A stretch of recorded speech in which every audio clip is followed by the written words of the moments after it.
Good day, grade 11 learners. Welcome to another session in effective communication. I hope everyone is safe, healthy, and ready to learn.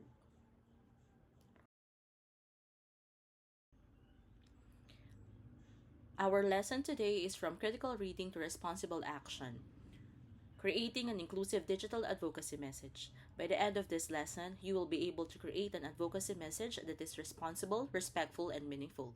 Let's begin.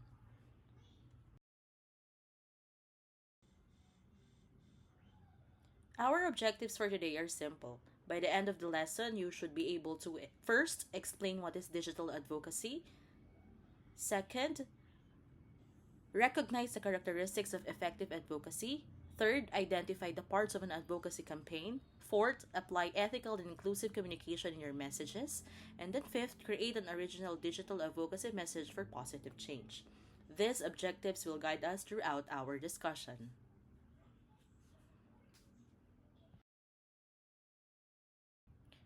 Imagine you're scrolling through Facebook and you see this post.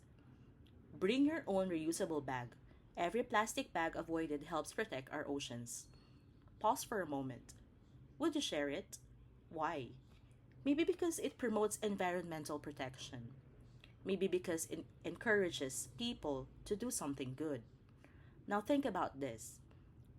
Can one simple post really make a difference? The answer is yes. If hundreds or even thousands of people see and follow that message, small actions become a big movement. That's the power of digital advocacy.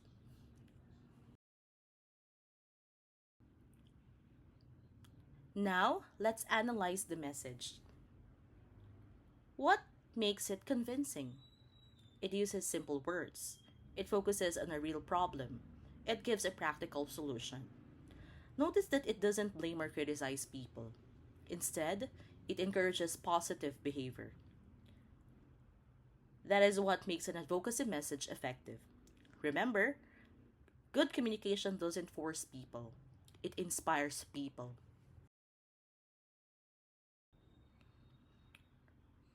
So, what is digital advocacy? Digital advocacy means using online platforms to promote a cause or solve community problems. Instead of simply entertaining people, digital advocacy educates and encourages action. Example: imagine your school creates a Facebook campaign called Read 20 Minutes Every Day. Every week, students post pictures of themselves reading books. Soon, more students begin reading because they are seeing their classmates participating. That is digital advocacy. It uses technology to influence positive behavior. Digital advocacy aims to educate, inform, inspire, and encourage action.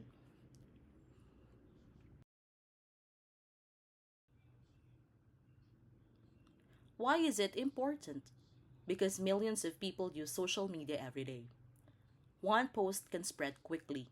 It can reach thousands or even millions within minutes. Examples: during typhoon season, the local government posts evacuation announcements on Facebook. People immediately share them.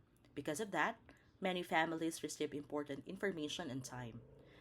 The simple post may even save lives. Social media is not only for entertainment, it is also a powerful tool for helping people.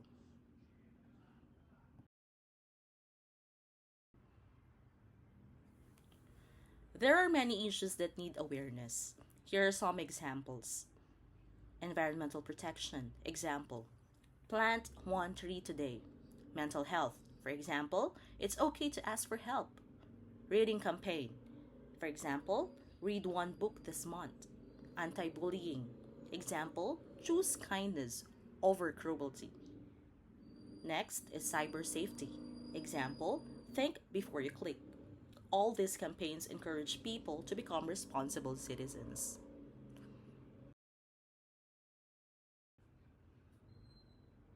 Some advocacy campaigns become successful worldwide. For example, Earth Hour encourages people to switch off their lights for 1 hour to save energy. World No Tobacco Day reminds people about the dangers of smoking. Mental Health Awareness Month encourages open conversations about mental wellness. Why are these campaigns successful? because they have a clear purpose, easy to understand messages, and encourages people to participate. People support causes when they understand that they matter.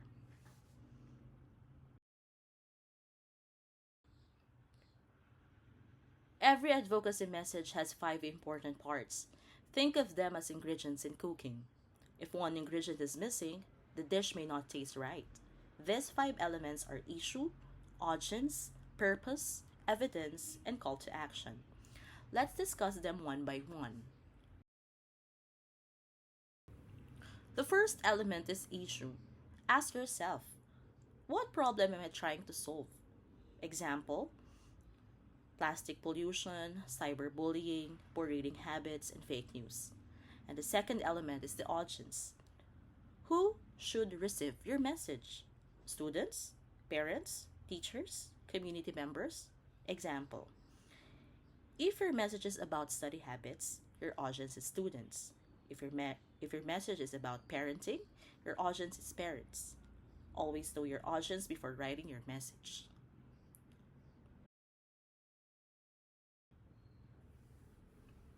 The third element is purpose. What action do you want people to take?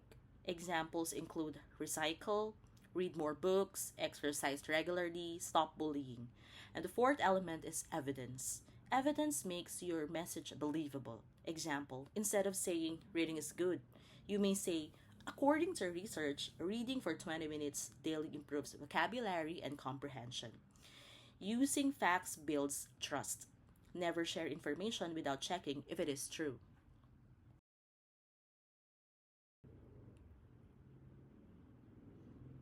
A call to action tells people exactly what to do. Without it, people may agree with your message but not know how to respond. Examples, bring your own tumbler, plant one tree today, read one chapter tonight, report fake news, volunteer in community cleanup drives. Good advocacy messages always motivate action.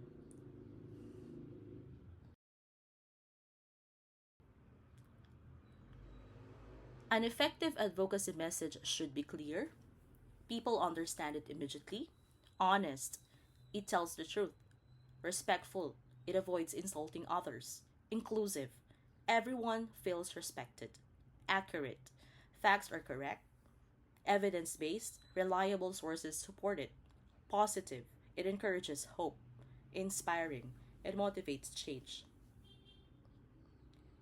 Then ask yourself, would I follow this message if I saw it online?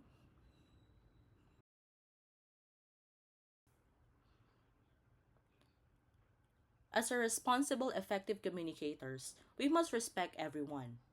Let us avoid discrimination, avoid stereotyping, use positive words, respect different opinions, verify information before posting, always give credit to the original source. Example, instead of saying, only lazy students don't read, say, let's encourage everyone to develop a daily reading habit.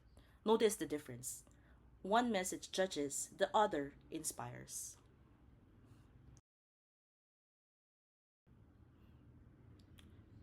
Before posting online, remember TARN. T, is it true? A, is it accurate? R, is it respectful? H, is it helpful? Or N, it is necessary. Example, imagine you receive a viral post claiming that classes are suspended. Before sharing it, check the official page of DepEd or your local government. Responsible digital citizens verify information before clicking share.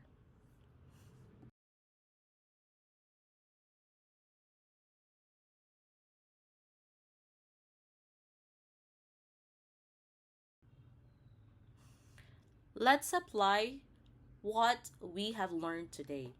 Read the advocacy message, then answer the guide questions and ask yourself, what issue is presented? Who is the audience? What is the purpose? Is there evidence? What is the call to action? Is it inclusive? Pause this video if you need more time.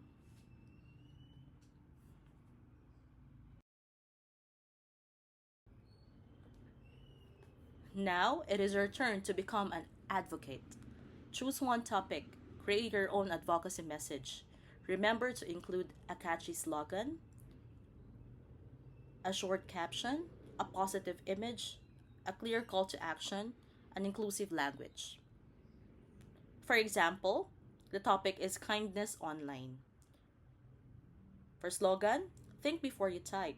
For caption, every word has power. Choose kindness in every comment and help make social media a safer place for everyone. And call to action, spread kindness today.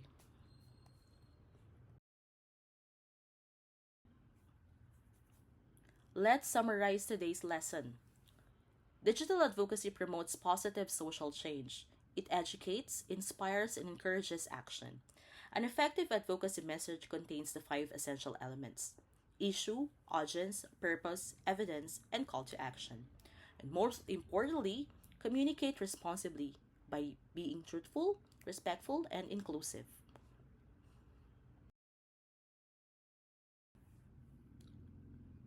Before we end, reflect on today's lesson. Complete these statements.